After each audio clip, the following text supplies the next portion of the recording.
Okay, we have black and cream and another black at meron po tayong vintage mga madam. Okay, pili lang po tayo ng kulay mga ma'am. Flex po yan. So ayan. Okay, kakayan. Ayan mga kabayan, disturbohin na muna natin si Miss Amira. Napakagandang si Miss Amira.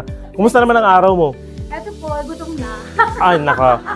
Bago natin pag-usapan yung pagkain niya, unang-una, maraming salamat sa pagpapatuloy sa KN Express para Thank you so much po. makita tong business na to. And of course, may mga konting katanungan lang naman kami para sa'yo. So, baka gusto mo nang batiin yung viewers natin. Hello everybody, it's me Amira and nandito po ako sa Queen's Corner at kasama ko po si Kuya KN Express. Kaya mo yan, oh. Pero ibang energy niya, di ba? Yes, Oo. so kinakabahan ako. Oh, yun. Kinakabahan. Opo. Ayan, bago Hindi natin- halata. Hindi halata, no? Parang ako atang kinakabahan sa'yo eh. Totoo lang, oh. Halata ko nga eh. Kaya nga. Anyway, bago natin pag-usapan ng Queen's Corner, matagal na po ba kayong OFW dito sa UAE? Yes po, actually ako po 10 years na ako OFW. 4 years ako sa Saudi and dito po 6 years po. 6 years. Yes. Pero nakapagbakasyon ka na. Isang beses pa lang. Isang beses pa Yes. lang. So, disclaimer po, ako po ay live seller. Nilinaw talaga niya, oh. Anyway, ano po yung mga karaniwang binibenta niyo dito sa Queen's Corner? Actually po, marami kaming items. Okay, Mhm. meron po kaming mga Vietnam pattern dress, Thailand as well. Meron din po kaming Shein per kg. May mga t-shirts for men din po kami. And we have accessories and watches. And mga bags. Yung paano yung mga kababayan natin makakapanood nito na gustong mag-shopping dito sa Queen's Corner? Siyempre po, meron po kaming live everyday. Since simula po ng umaga, 9 a.m. po hanggang alauna po ng madaling araw, naka-live po. Ayun, grabe. Hardworking talaga mga Yes OFW, po, no? opo. Kasi ang KN Express, hardworking din yan para matulungan yung mga kababayan natin na may mga business dito na mapabilis yung mga product nila from Pilipinas to UAE. Yes And to po. connect that, yun na nga, kayo ay nagpapadala po dito sa KN Express. Yes po. Yung mga product niyo mostly galing pa sa Pilipinas, tama? Opo. Ayun, bago kayo nagpadala sa KN Express, meron ba kayong mga na-experience na parang medyo nahirapan kayo sa mga logistic na paano ba kunin yung mga item from the Philippines before? Yes po. Actually, before po, nung ako rin po kasi, meron din akong sariling paninda. Pag kumukuha po ako ng mga products sa Pilipinas, is naaano po talaga siya. Para pong ang tagal niya po bago dumating. Pero ako Grabe. po, naririnig ko din kasi kay Madam, okay? From Philippines po na mga items niya po, is para pong bago po dumating dito, 3 buwan, 4 na buwan. So kadalasan po, wala na yung ibang items, Oo. nawawala. So as po sa amin na nagtitinda po, ako po as a reseller po, nahihirapan po kasi kami kapag ka-order na yun ng mga kapwa natin OFW. Pagdating po dito, wala po kaming maibigay sa kanila kasi nga po nawawala yung item. Ayun, ang hirap nun, di ba? Tapos may special request pa si kabayan sa UAE na gusto niyang bilhin sana nawawala.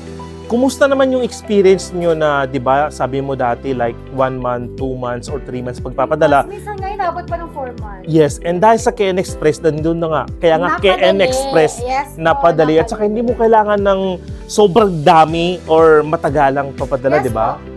Alam ko po, di ba po sa KN, nakapag-try na po ako niyan kasi once, galing po sa Pilipinas yung items ko. Ang Mhm. binili ko po is soe na panty, alam niyo yan.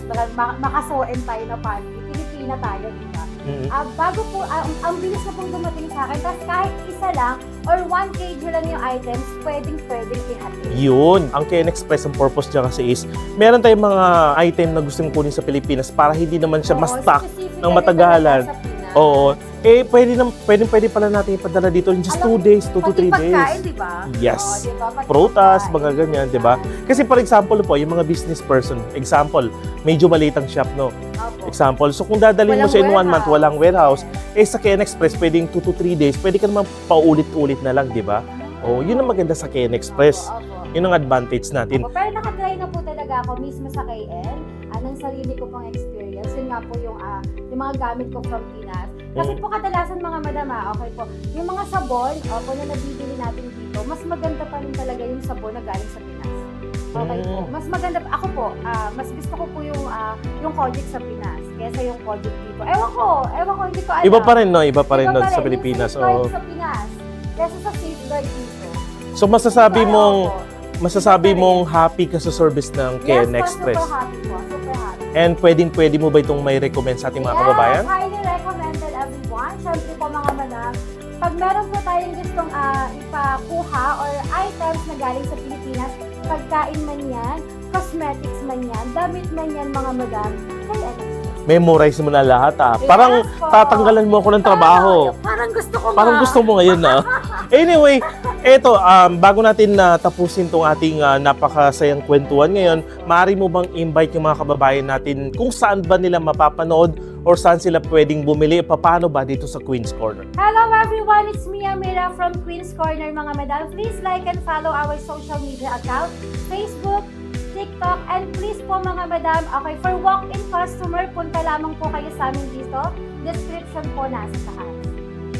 Ay, once again, maraming salamat sa iyo, Miss Amira. Parang feeling ko, pagkatapos ng interview na ito, mawawalan na ako ng trabaho. Oo nga. Congratulations!